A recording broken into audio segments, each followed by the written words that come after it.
ఒకసారి ఈ నంబర్ చూడండి. 3.22 లక్షల కోట్ల రూపాయలు. ఇదేదో చిన్న నంబర్ కాదండి. 2025-26 ఆర్థిక సంవత్సరానికి ఆంధ్రప్రదేశ్ ప్రభుత్వం ప్రతిపాదించిన బడ్జెట్ ఇది.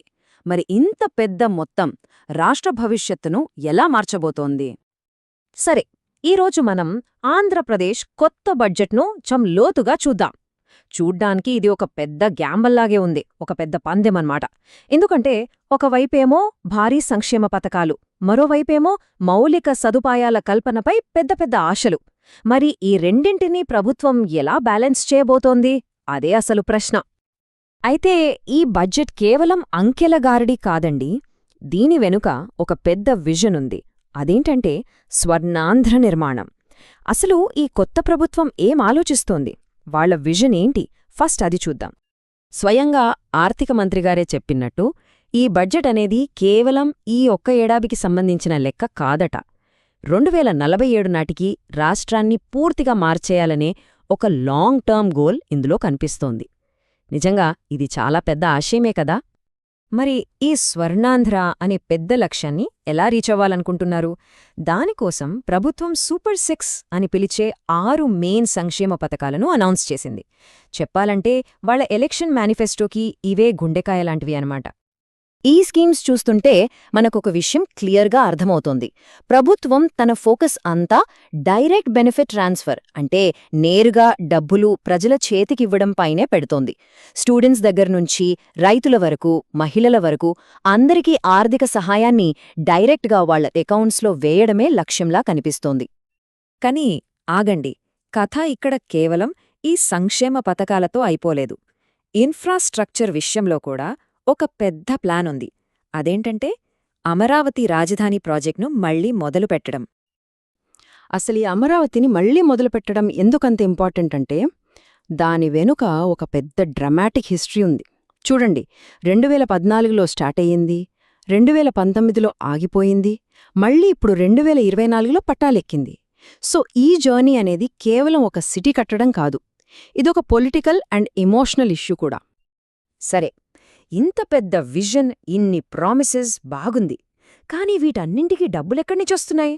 అసలు ఫండ్స్ ఎలా కేటాయించారు? ఇప్పుడు ఆ లెక్కలు చూద్దాం. గవర్నమెంట్ ప్రయారిటీస్ ఏంటో ఈ నంబర్స్లో మనకు చాలా క్లియర్గా కనిపిస్తున్నాయి. చూడండి, అగ్రికల్చర్ సెక్టర్కి కేటాయింపులు ఏకంగా 158% పెరిగాయి, అంటే డబుల్ కన్నా ఎక్కువ. ఇరిగేషన్, రూరల్ డెవలప్మెంట్కి కూడా భారీగా నిధులు పెంచారు. సో వాళ్లు మాటల్లో చెప్పిన ప్రామిసెస్కి ఈ బడ్జెట్ కేటాయింపులకి డైరెక్ట్ లింక్ ఇక్కడ కనిపిస్తోంది. ఇక మెయిన్ ప్రాజెక్టుల విషయానికి వస్తే ఇక్కడ ప్రభుత్వం చాలా పెద్ద బెట్ వేస్తోందనే చెప్పాలి. అమరావతికి 6,000 కోట్లు, ఇక దశాబ్దాల కల అయిన పోలవరం ప్రాజెక్టుకు దగ్గర 6,700 కోట్లు.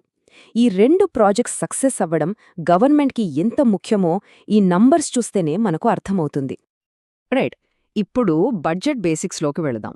అంటే రాష్ట్రానికి డబ్బులు ఎక్కడ్నుంచొస్తాయి, వచ్చిన డబ్బుల్ని ఎలా ఖర్చు పెడుతున్నారు, ఆ స్ట్రాటజీ ఏంటో ఒకసారి చూద్దాం. ఈ చార్ట్ చూస్తే స్టేట్ ఫైనాన్షియల్ పిక్చర్ క్లియర్గా అర్థమవుతుంది.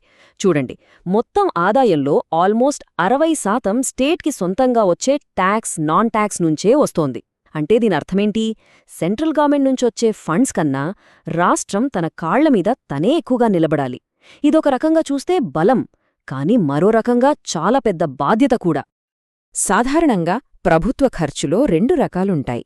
ఒకటి రెవెన్యూ ఎక్స్పెండిచర్, అంటే జీతాలు, పెన్షన్లు, సబ్సిడీలలాంటి డైలీ రన్నింగ్ కాస్ట్స్ అనమాట.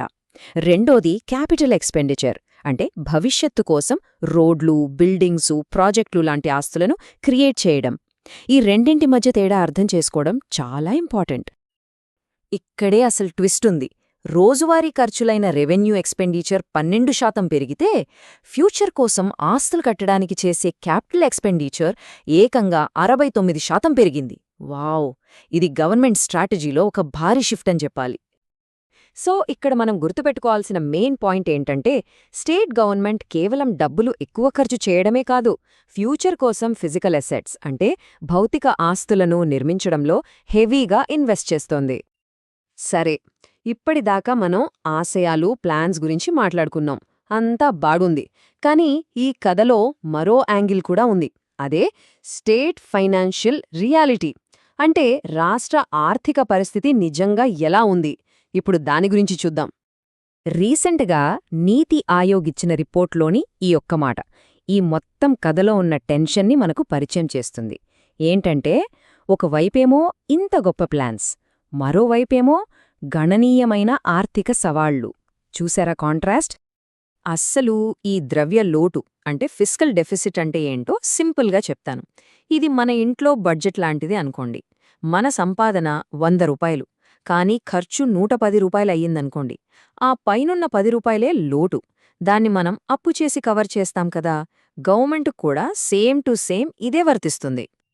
ఈ బడ్జెట్లో ఆంధ్రప్రదేశ్ టార్గెట్ చేసిన ఫిస్కల్ డెఫిసిట్ ఎంతంటే 4.4%.